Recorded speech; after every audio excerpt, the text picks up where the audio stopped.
Hi friends, एक नई video में आपका स्वागत है। इस वीडियो में हम हिस्ट्री का एक टॉपिक पढ़ेंगे जिसका नाम है तेबागा मोमेंट। ये बेसिकली एक पीजेंट मोमेंट होता है और ये शुरू होता है बंगाल में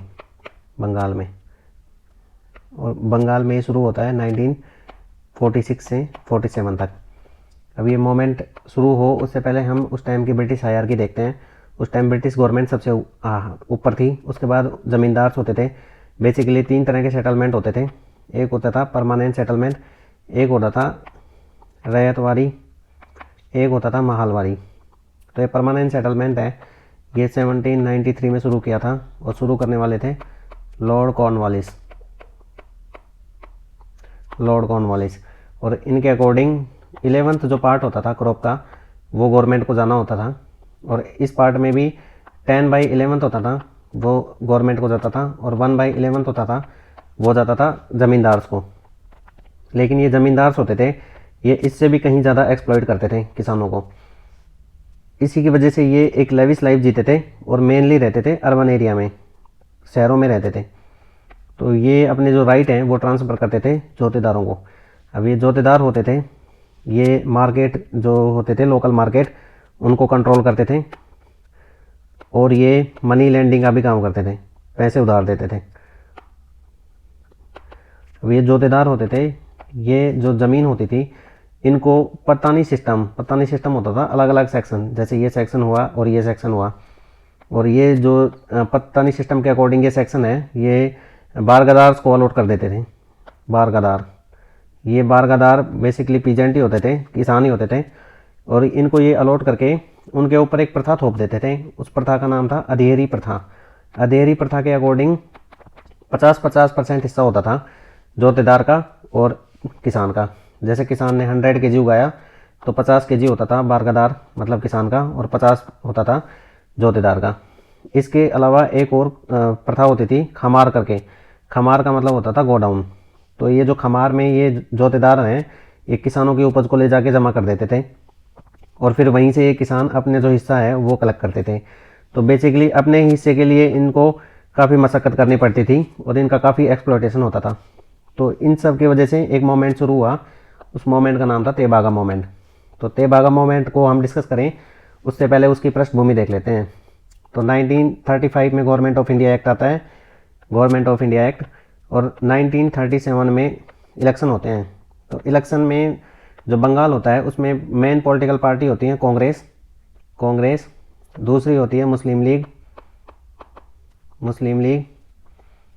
तीसरी होती है कम्युनिस्ट पार्टी और चौथी होती है निखिल बंगा प्रजा समिति। और ये जो पार्टी होती है निखिल बंगा प्रजा समिति, इसके लीडर होते हैं फजलुल हक। ये पार्टी होती है।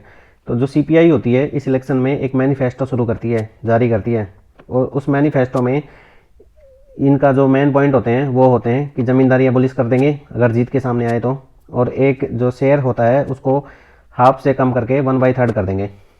तो ऐसे इन्होंने प्रोमिसेस किए और ऐसे ही प्रोमिसेस कांग्रेस ने और बाकी पार्टियों ने भी रिपीट किए। तो इलेक्शन होने के बाद जो मेन पॉलिटिकल पार्टी है वो होती है निखिल बंगा प्रजा समिति और इसके जो लीडर होते हैं फजलुल हक, वो गवर्नमेंट बनाते हैं, कोलिशन गवर्नमेंट, और कोलिशन में उनके साथ होती है मुस्लिम लीग। तो मेनली जब इलेक्शन हो जाते हैं, इलेक्शन के बाद ये जो पार्टियां हैं ये अपने वादों से आगे पीछे होने लगती हैं। तो फिर एक प्रेशर आता है इन पे अपने वादों को इम्प्लीमेंट करने के लिए। तो ये एक कमीशन का गठन कर देते हैं और उस कमीशन का नाम होता है फोर्ड कमीशन। ये फोर्ड कमीशन है, ये सर फ्रांसिस फोर्ड, उनके अंडर में ये कमीशन बनता है और ये कमीशन अपनी रिकमेंडेशन देता है मार्च 1940 को ये अपनी रिकमेंडेशन देता है। और इनके रिकमेंडेशन सेम होते हैं कि ज़मींदारी और परमानेंट सेटलमेंट को अबोलिशन होना चाहिए और पीजेंट के जो राइट हैं उनको रिजर्व रखना चाहिए। तो ऐसे जब रिकमेंडेशन सामने आते हैं तो फिर इन जो ये पॉलिटिकल पार्टी हैं इनकी जो कंडीशन है वो और ख़राब होने लगती है। तो इनका जो मेन मकसद होता है इन रिकमेंडेशन को रिफ्यूट करना और वो इस बेसिस पे रिफ्यूट करते हैं कि अगर ये रिकमेंडेशन इम्प्लीमेंट हुई तो पॉलिटिकल अनस्टेबिलिटी हो सकती है, पॉलिटिकल अनस्टेबिलिटी हो सकती है। दूसरा है इस टाइम फेमाइन पड़ा हुआ था, अकाल पड़ा हुआ था, तो उस कंडीशन में गवर्नमेंट अगर ज़मींदारी और टैक्स माफ़ करती है तो काफ़ी गवर्नमेंट को नुकसान हो सकता है। तीसरा है कम्युनल अनरेस्ट हो सकता है। और चौथा, मुस्लिम लीग जैसे पार्टीशन को सपोर्ट कर रही थी, पार्टीशन पाकिस्तान की मांग कर रही थी, तो इनका पॉलिटिकल मोटो है वो डाइवर्ट हो सकता है। तो इन बेसिस पे जो ये कोलिशन गवर्नमेंट है इसने ये रिकमेंडेशन को रिफ्यूट कर दिया। तो फिर जो कम्युनिस्ट पार्टी है, जो वन ऑफ द पार्टी थी इलेक्शन में, उसका एक फ्रंट था और उस फ्रंट का नाम था ऑल इंडिया किसान सभा। जैसे आज बीजेपी का एक फ्रंट है ABVP और कांग्रेस का फ्रंट है वो है NSUI, वैसे ही कम्युनिस्ट पार्टी का एक फ्रंट था ऑल इंडिया किसान सभा। उसने तेभागा मूवमेंट शुरू कर दिया और ये बेसिकली जब शुरू हुआ था तब ये अर्बन एरिया तक कन्फाइंड था। तो ये शुरू हुआ था दिनाजपुर डिस्ट्रिक्ट से और इसको शुरू करने वाले जो लीडर थे वो थे PS चिरीर बंदर। इन्होंने ये एजिटेशन शुरू किया और इन्होंने क्लियरली बोल दिया कि हम जो शेयर हैं 1/3 दे सकते हैं, हाफ नहीं दे सकते। इसके बाद इस मोमेंट में एक्सट्रीम जो एजिटेशन है वो शुरू होता है। तो उस एजिटेशन को ध्यान में रखते हुए जो जनवरी 1947 में मुस्लिम लीग के एक लीडर होते हैं, उनका नाम होता है सुरहावर्दी। इन सुरहावर्दी ने एक बिल पेश किया, वो था बंगाल बारगदार। ये बारगदार होते हैं मेनली पीजेंट ही होते हैं। बारगदार टेम्परेरी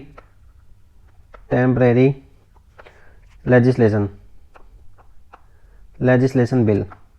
और ये जो बिल है इसमें इन्होंने जो फुल रिकमेंडेशन थी उनको इम्प्लीमेंट नहीं किया, इन्होंने हाफ जो रिकमेंडेशन थी उनको इम्प्लीमेंट किया। मतलब जो 1/3 वाली जो शेयर वाली जो रिकमेंडेशन थी उन्होंने इनको इम्प्लीमेंट किया, लेकिन ज़मींदारी को एबोलिश नहीं किया। ज़मींदारी का एबोलिशन 1950 में एक बिल पास हुआ, उसके बाद ही हो पाया। तो ये जो तेभागा मोमेंट था एक पीजेंट मोमेंट था और ये मेनली वॉयलेंट मोमेंट था। तो इसमें एक स्लोगन दिया गया, अदी नोय तेभागा चाय। इसका मतलब होता है we want 2/3 to the share not half. इसका मतलब 1/3 ये शेयर जोतेदारों को देना चाहते थे और रेस्ट ऑफ जो शेयर था 2/3 ये अपने पास रखना चाहते थे। तो ये एक इनका स्लोगन था, आदि नोय तेभागा चाय। फिर ये जो खमार एक करके जो टर्म हमने देखी, इसका मतलब होता था गो डाउन। तो एक और स्लोगन था, निज खमारे धान तोलो। इसका मतलब था share cropper taking the paddy to their own godown, कि शेयर क्रॉपर हैं वो हार्वेस्ट करने के बाद अपना अनाज अपने ही घर ले जाना चाहते हैं, वो जोतेदार के यहाँ पे जमा करके और उनसे रिटर्न में अपना जो अनाज है वो वापस नहीं चाहते। तो ये एक और स्लोगन था, निज खमारे धान तोलो। तो ये तेभागा मोमेंट था। अगर आपको पसंद आया तो प्लीज़ लाइक कीजिए, शेयर कीजिए और सब्सक्राइब करना ना भूलें। Thank you so much.